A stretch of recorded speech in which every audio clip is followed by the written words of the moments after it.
Oh, tingnan nyo mga kababayan, oh. Ang malajablong ngiti ni Bangag mga kababayan.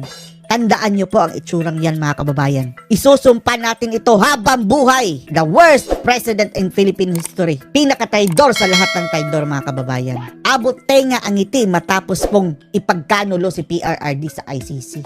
At ngayon mga kababayan, hugas kamay. At nagpapalusot pa ang ngagba mga kababayan. Hindi man lang inantay ang sagot ng Korte Suprema. Grabing pambubudol mga kababayan, panoorin nyo po ha. Good evening, everyone. Good evening, ikaw lang maganda ang evening. Paano kaya nakakatulog ang ganitong klaseng tao mga kababayan? Ano? Oh? I'm sure Wow, grabing ngiti mga kababayan. Oh, biglang ngiti mga kababayan habang nasa harapan. Lahat ng tao dyan mga kababayan, media, seryoso. Diretso. Oh? Anong masasabi nyo dyan mga kababayan? Anong tawag nyo dyan mga kababayan? I'm sure you know the subject matter of our Sige, the lundag, tangag, lundag. meeting today, this evening. The Mission complete, mission success. Ang mga plane nag- carrying former President Rodrigo Roa Duterte took off Ang plane, speaking of the plane, sino may-ari nun? Ang sabi mga kababayan, pag mamay-ari daw nila, it's either tamba or joint ownership mga kababayan, ewan lang natin. at 11:03 p.m. this evening. Dinukot parang extraction na mga kababayan dahil nilagay nila sa kanilang kamay ang batas eh. Walang chance na ilaban ni PRRD sa ating korte. And exited Philippine airspace. The plane is en route to The Hague. Oh, pero mga kababayan, 3 a.m. daw Philippine time. Dadaan pa sa Dubai. Oh, sana may milagro sa Dubai. In the Netherlands, allowing the former president to face charges of crimes against humanity. Bakit parang nangisay ang bunganga mo, yung bibig mo? Hindi mabuka masyado mga kababayan, ano? O parang pit ng manok lang mga kababayan. In relation to his bloody war on drugs. O ngayon, bloody war na. Dati-rati mga kababayan. Oh, napakaganda ang war on drugs si Datay Digong. Yan ang sabi niya dati. Kanina po ay nagpaabot ng tanong ang mga miyembro ng Malacanang Press Corps at atin po itong sasagutin. Question number 1. Mr. President, Simula ngayon mga kababayan, hindi na maaalis sa ating utak na ito ang pinakahudas na tao sa Pilipinas.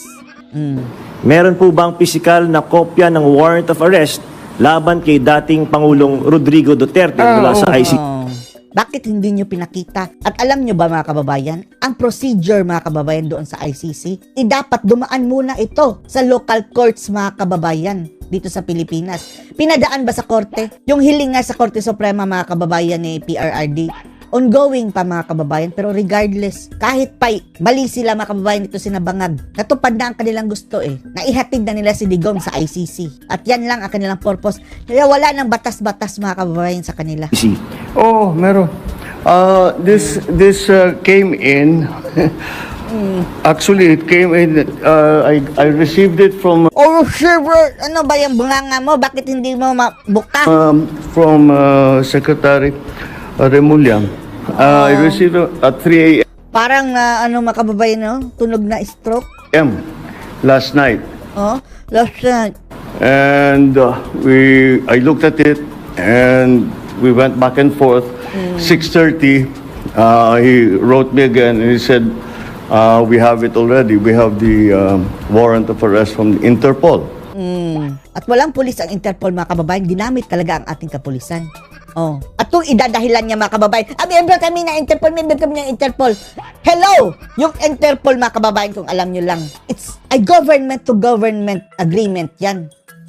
Yan ICC, hindi yan gobyerno mga kababayan. At isa pa, walang jurisdiction ang ICC dito sa atin. At isa pa, ang marami pa mga kababayan, nakalagay sa rules sa ICC. Sabi mismo ni VP Sara Duterte mga kababayan, na bago dalhin doon sa ICC yung taong aarestuhin nila, idadaan muna ito sa local courts. Oh, dahil dito i-assess mga kababayan. O ngayon, diretso ang mga gago. And I said, okay, we'll put all our plans into Wow, okay, let's put our plans. Place. Oh, pinagplanuhan ng mga ungas. Sige. Ibig sabihin mga kababayan, siya talaga ang nagplano. Bangag. Let's proceed as we had discussed.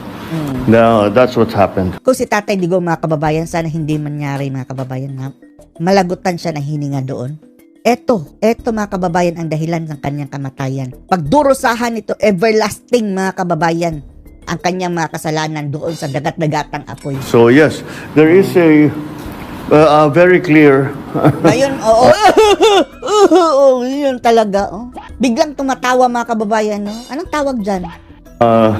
document that will explain tawa. when the how on When they how. that will explain the basis on how we conducted this arrest of former President Duterte.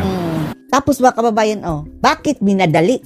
Yan ang katanungan. Ikaw na ba ang batas? Idumulong sila sa Korte Suprema Hindi nyo ino-honor ang ating Supreme Court? Kataas-taasang korte, mga kababayan. O anong tawag dyan? Diktador. Sir, is it okay if we give them a copies of the arrest warrant?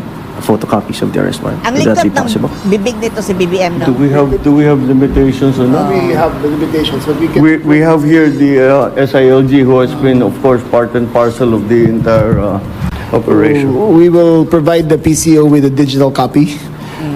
It has been attested by the Secretary of Justice and the Department of Justice. Isa pa yan, mga kababayan. Ikaw, John Vic Remulla, kasali ka na rin sa aming galit. Grupo na yan sila, mga kababayan. Lahat dyan, mga sama-sama ng, alam nyo na, lahat kayo basura. As a lawful and legal warrant. Legal warrant. Meron bang local warrant? Wala. We will publish it after this press conference, and you can use it as reference. These are, it's very simple. It's a request to the Philippine government from Interpol to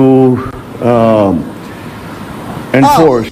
Ungas, sinong may utos sa Interpol? Sinong nag-order? Tatalima ka kung gobyerno. Iba AICC Isa yung entity, mga kababayan, which hindi na tayo miyembro. At isa pa, hindi mapipilit ng Interpol, mga kababayan, ang isang bansa unless talagang gugustuhin o sasadyain, mga kababayan, o di ba kaya talagang sinet up. Alam naman natin ang dahilan, mga kababayan. Gusto nilang eliminate ang mga Duterte. O next dyan, si Sara, mga kababayan.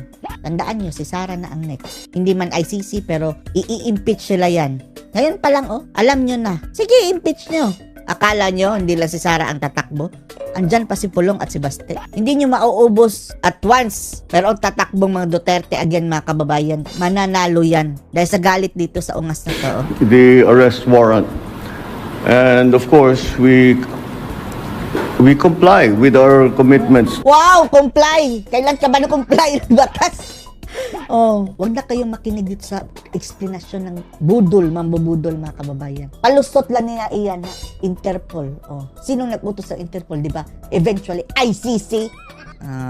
Tapos ngayon, mga kababayan, patawa-tawa pa si Ngagva. Good evening, everyone. Siya lang ang natawa. Anong masasabi niyo dito? Post your comments below.